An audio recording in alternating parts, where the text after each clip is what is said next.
동의하게 되면 사음진법, 이것이 사음진법이다. 지난 시간에는 중국 침술 TCM 악기팡초와 사음 악기팡초의 차이, 어떻게 다른지 서론 부분 함께 토론했고요. 본격적으로 TCM과 사음진법이란 무엇이 다른가?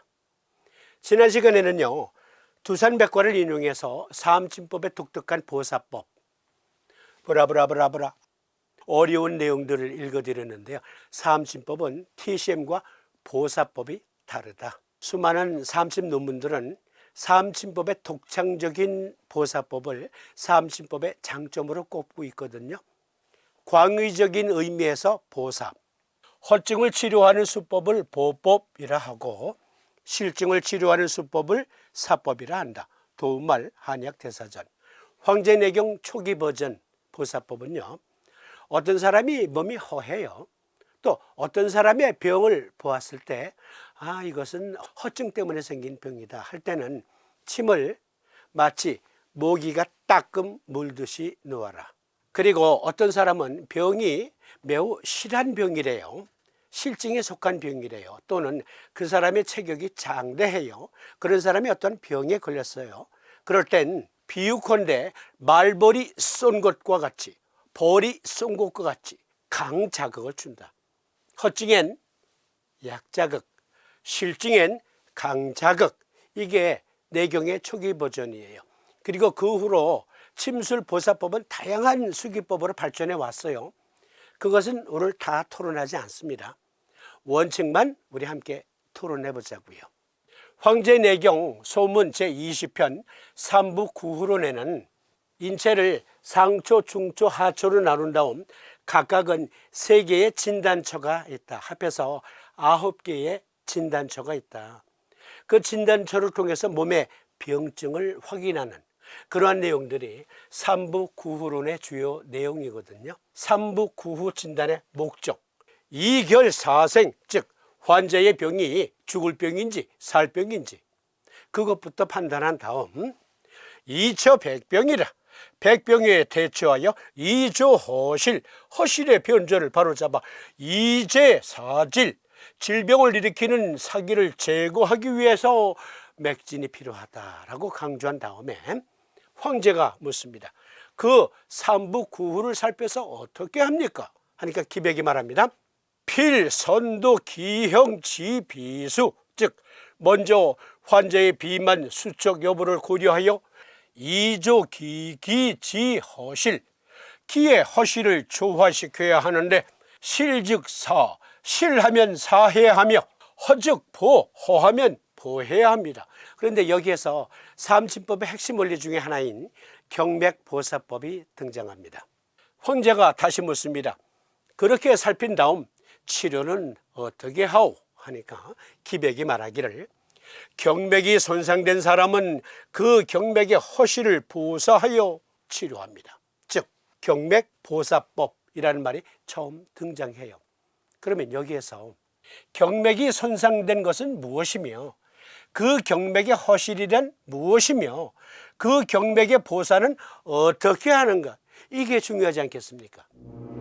내경에서는 원칙론을 강조한 거예요. 경맥에도 허실이 있다.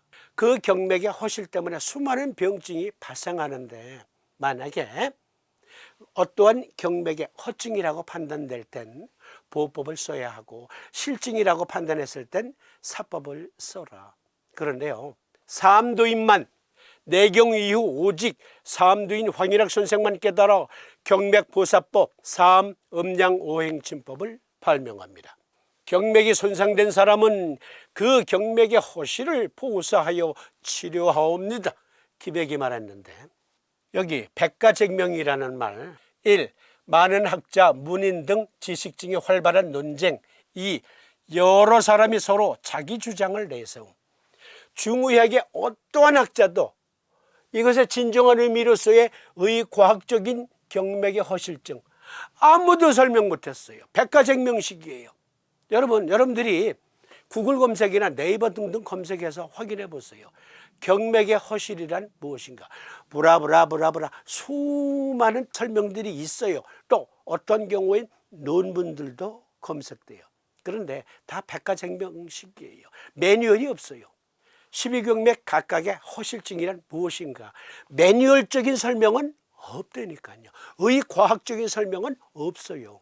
Only one, 삼두인 황인학 선생만 그 진정한 의미를 깨달았다. 그리고 이거 강조드립니다. 사암진법은 이조 광해군 때 의과학적인 이론이 정립이 돼요. 이조 광해군 때 시절이다. 그거 먼저 잘 기억해 두세요. 경맥들은 자체 순행 부위가 있고 일정한 장부 기관들과 연계되어 있다. 이 경맥을 통하여 그 경기가 해당 장부 및 기관들에 가서 정상적인 기능을 유지하게 하며 온몸을 하나의 통일체로 연결시켜주는 기능을 수행한다. 한의학 대사전. 이게 사암진법의 핵심 원리 중에 하나예요. 아주 중요한 것. 예를 들어서 수태음습 폐금경은 태음습이라고 하는 경기를 가지고 있는데 그 경기로 폐의 정상적인 기능을 유지하게 한다. 만약에 그 경기가 부족해요. 그게 허증이에요. 만약에 그 경기가 너무 과해요. 그게 실증이에요. 그걸 바로잡는 요법이 사암진법입니다. 내경, 81난경 등등에서 경맥의 허실을 논했지만 브라브라브라 논했지만 그건 원칙론적인 말이고 진정한 의미로서 매뉴얼적인 의미는 안 나와요.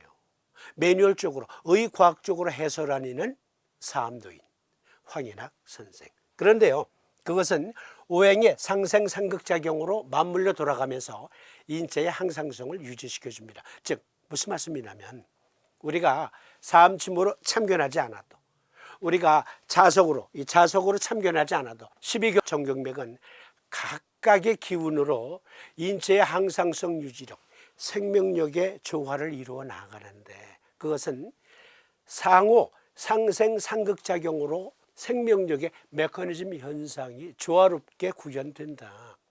그런데 그것이 편중된 것이 병증으로 나타나는 것이죠. 그럴 때 우리가 사암침으로 참견하는 거예요. 사암침법은 TCM과 보습법이 다르다. 어떻게 다른지 구체적으로 난경 69난에 허자, 보기모, 실자, 사기자라는 대원칙이 나오는데요. 예를 들어서 여, 폐경, 기허, 즉 수태음습 폐금경의 기운이 허해. 그래서 생긴 병일 때 그럴 땐 허자, 보기모 원칙을 적용하라. 그런데요, 어떠한 혀를 취해서 적용하냐면 여기 보시면 토생금, 금생수, 수생목, 목생화, 화생토. 즉 간은 심장을 낳고 심장은 비장을 낳고 비장은 폐장을, 폐장은 신장을 낳고 신장은 간을 낳는다. 이게 상생작용이에요. 여기 보면 비장은 폐의 어미라 했어요. 허즉보기모 그렇습니다. 비장의 자식인 폐가 지금 약해. 그럴 경우엔 어미에게 도움을 청하라. 어미는 즉 족태음습 비토경은 토에 해당하는 경맥이고 비장 역시 토라는 기호에 속해 있어요. 그러니까 토생금이에요. 그래서 족태음 비경의 토혈 즉 태백을 보하라. 족태음습 비토경의 토혈 태백 하나만 딱 보하는 거예요. 언제? 수태음 폐경이 경기가 너무 약해. 그래서 생긴 병은 태백결 하나만 딱 보아라. 이게 초기 버전. 여 폐경 기 실이라. 즉 폐금경의 기운이 너무 실에 빠졌어. 그래서 병이 생겼다. 그럴 경우에는 실자 사기자라는 원칙이 적용되는데 금은 즉 폐는 금생수 신장을 자식으로 두고 있어요. 그래서 신장 신수경의 수혈인 음곡 하나만 딱 사하는 겁니다. 초기 버전 경맥보사법에서는 수태음습 폐금경을 예를 들면 폐허증엔 태백 하나만 딱 보하고 폐실증엔 음곡 하나만 딱 사한다. 그런데 문제는 안 나. 낫질 않아. 아무리 이러한 요법을 써본들 폐에 어떠한 병증이 허증으로 판단했을 때도 마찬가지, 실증으로 판단했을 때도 마찬가지, 거의 낫지를 않아. 그래서 많은 학자들이 무엇이 잘못된 것일까? 내경과 난경에서는 허하면 보하라 했고 실하면 사하라 했는데 왜 원칙대로 적용했는데 병이 안 날까? 그래서 어떤 학자들이 생각하기를 그렇구나. 작용의 토열도 작용의 수혈도 사해야 되겠구나. 그래서 스테움 폐경의 경기가 약할 때, 호할 때는 태백을 보한 다음 태연도 함께 보해 줬어요. 그리고 폐실증이라고 판단했을 땐 음곡에 더해서 작용의 수혈인 척대까지 사했습니다. 그런데 낫지 않는 건 마찬가지야. 태백보, 이것은 타경보법이라고 하고, 음곡사, 이것은 타경사법이라고 하는데 줄여서 타경보사라고 말합니다. 그리고 태윤을 추구하고 척택을 추구하는 것은 자경보사라고 합니다. 타경보사에 자경보사를 플러스했어. 아니 그래도 안 낫는 건 마찬가지예요. 안 나요. 낫진 않아. 내경에 그리고 난경에 오행의 상생상극작용이 있는데요. 광해군 때의 삼도인 그 이전의 학자들, 그 이후의 학자들 어느 누구도 아니 그 간단한 이걸 까먹은 거예요. 여기 잘 보세요. 오행에 상생상극작용이 있어요. 그런데 이 상극작용을 그걸 놓친 거예요. 삼도인 침구 요결 원서 서문에 보면 그 중에 일부 상생자는 가히 보합이요 상극자는 반드시 사하며 허는 가히 보하고 실은 가히 사하니 의원에서 병을 고친다라는 말은 믿을 수 있으되 귀신의 말은 믿지 말라. 그 귀신의 말은 믿지 말라 하시기 전달나게 상생자는 가히 보함이요 상극자는 반드시 사하며, 즉 오행의 상생상극에서 TCM의 수많은 학자들이 놓친 것, 그 상극작용, 그걸 보사법에 적용하신 거예요. 폐경 허증, TCM에서는 토생금 원칙에 따라서 태백과 태연을 보호했어요. 그런데 안 나. 삼두이는 진정한 의미를 깨달아 아니 오행에 화극 금의 작용이 있잖아. 비유를 들어서 말씀드리면 금은 무엇으로 녹여요? 그렇죠. 불로 녹이잖아요. 폐경이 허에 빠졌어요. 그래서 병증이 생겼어요. 그러니까 이럴 땐 어미의 도움을 구하라. 그래서 족태음수 비토경의 토열인 태백, 자경의 토열인 태연을 보해 본들. 만약에 불로 계속 금이라고 하는 폐를 녹인다면, 계속 불로 공격을 한다면 그러면 낫지 않겠구나. 이게 상극자를 가히 사하라 라는 말씀에 들어있는 거예요. 이 원리가 삼두인만 깨달은 거야. 그래서 화극금의 상태를 해소시키지 않으면 안 되겠구나. 심화경의 화혈 소부 그리고 자경의 화혈 어제를 사하는 거예요. 그러니까 삼침법은 허직 보기모에 의해서 태백 태연을 보호했다. 토생금 원칙으로. 그리고 화극금 소부와 어제를 사했다. 내경 경맥 보사법의 완전체가 광해군 때 침구학자 황인학 선생에 의해서 발명됩니다. 이게 TCM과 삼침법의 보사법이 다르다. 브라브라 수많은 논문에서 여러 가지를 설명하지만 한마디로 말하면 이런 거예요.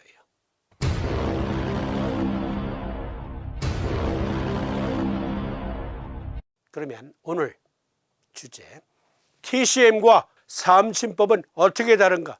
한마디로 말하라 하면 삼침법은요 스마트폰입니다. 아이폰. 그러면 TCM은 그렇습니다. 벽돌폰입니다.